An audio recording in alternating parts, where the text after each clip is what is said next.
Good morning, Planet Earth. It's your boy Rod, back with another rope flow video. So, Nsima Nyong, the rope flow instructor and YouTuber that I'm learning from, basically he says that for rope flow, what you want to think about is smooth is fast and smash and fast is smooth. And I want to add on to that, basically, after using this light rope, the Piccolo 2.0 from Tim's gym, that light is right and right is dynamite. Let me go ahead and repeat that again. Light is right and right is dynamite. Now, what do I mean by that? Basically, when I started rope flow, I started off with the 1.5 kilogram heavy rope, and that is the Great White Shark from Winding Ropes.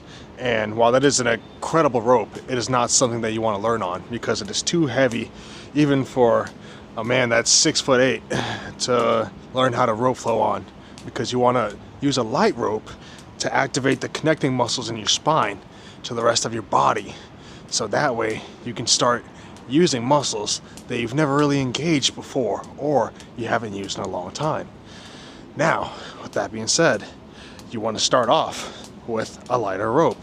Why again do you say that, Rod? Because it is easier to get into the flow state with a lighter rope than it is with a heavy rope. Almost like you got to think of it as like ego lifting when you go into a gym and you see anyone just like lifting weight and they don't know what they're doing, they're using terrible form and they're gonna get hurt.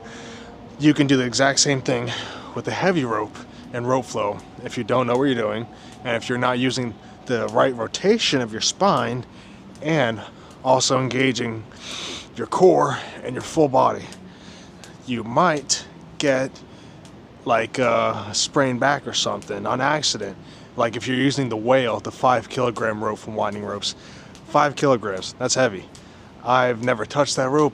Maybe one day I will, but I want to spend a very, very long time perfecting my craft on this Piccolo 2.0, this light rope, because then I'll have really good foundation down and technique while also not having to worry about alright, let me try that dragon roll. While not having to worry about injury as much as you would have to worry about whenever it comes to heavy rope. So just bear in mind when you're thinking about that, whenever you're thinking about getting a rope, that you want to start off just light.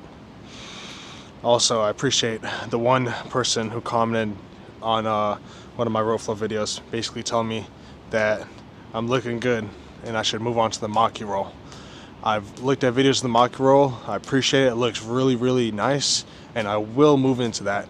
But I do feel so much like, how do I say this? Like I feel so, like I'm slacking so much whenever it comes to my dragon rolls, my elbows, overhand matadors, just the basic movement. Even though I've been doing rope flow for almost a year now, like I said, and it's like I'm moving backwards because I have to play technique catch up since I'm using this lighter rope.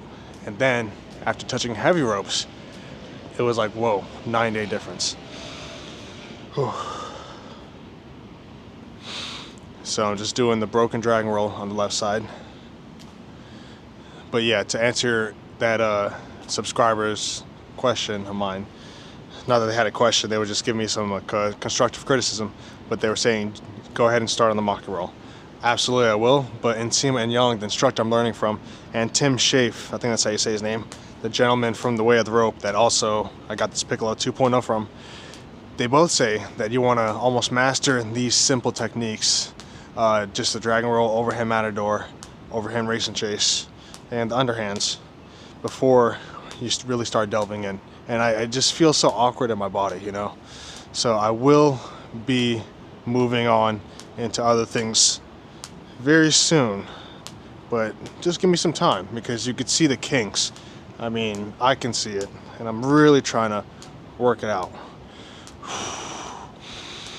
Also, don't forget to do breathing whenever you're doing rope flow.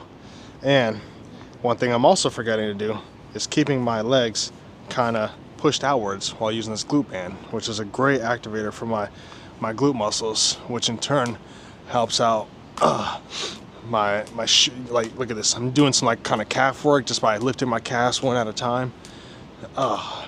And that right there, this is a full body workout. low intensity, gets you into a flow state, doesn't require much space, doesn't need a gym, and it doesn't cost any money. Well, I take that back. It actually costs the price of rope, which you get at Home Depot or Lowe's if you're in America for very cheap. So basically why I got a real flow rope is that I started off rope flow with a cheap rope from Lazada. That was about like 100 baht, which we're gonna say is just roughly around $3 USD, just for simplicity. And all right, I'm kind of slacking butt right here. Hold on. Basically, I was doing some overhand race and chase, and I just, oh my goodness. All right, what's going on today? This rope's tangling up on me, but it is user error. All right, so basically I got that rope from Lazada, and all right, you okay, rope? All right, here we go. So I got that rope from Lazada, and it was just too much drag in the air as I was using it, and it felt so it felt cheap for one, and it felt like I don't know, I felt like it wasn't moving the way I wanted it to.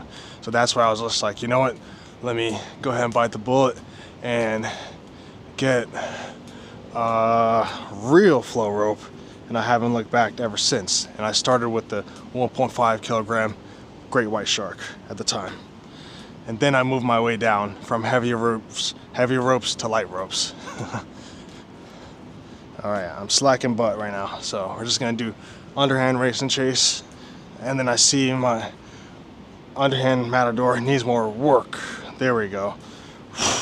Across the body, and then the other hand meets it on the other side. Hit my foot that time. And basically with this underhand movements, you can work some uppercuts like this.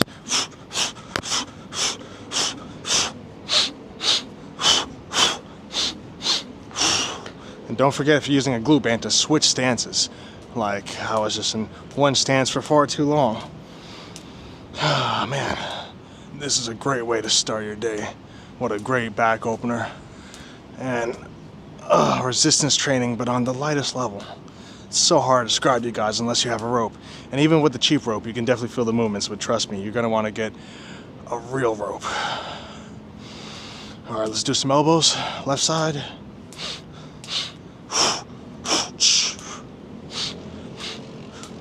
Ah, there's a nice wasp joining us.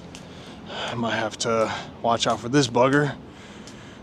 I don't want to. Oh, it's two. Okay. All right. Let's cut this off for today. All right, guys. Well, hope you guys liked the video. Subscribe. We'll see you in the next one. Take care. Bye-bye.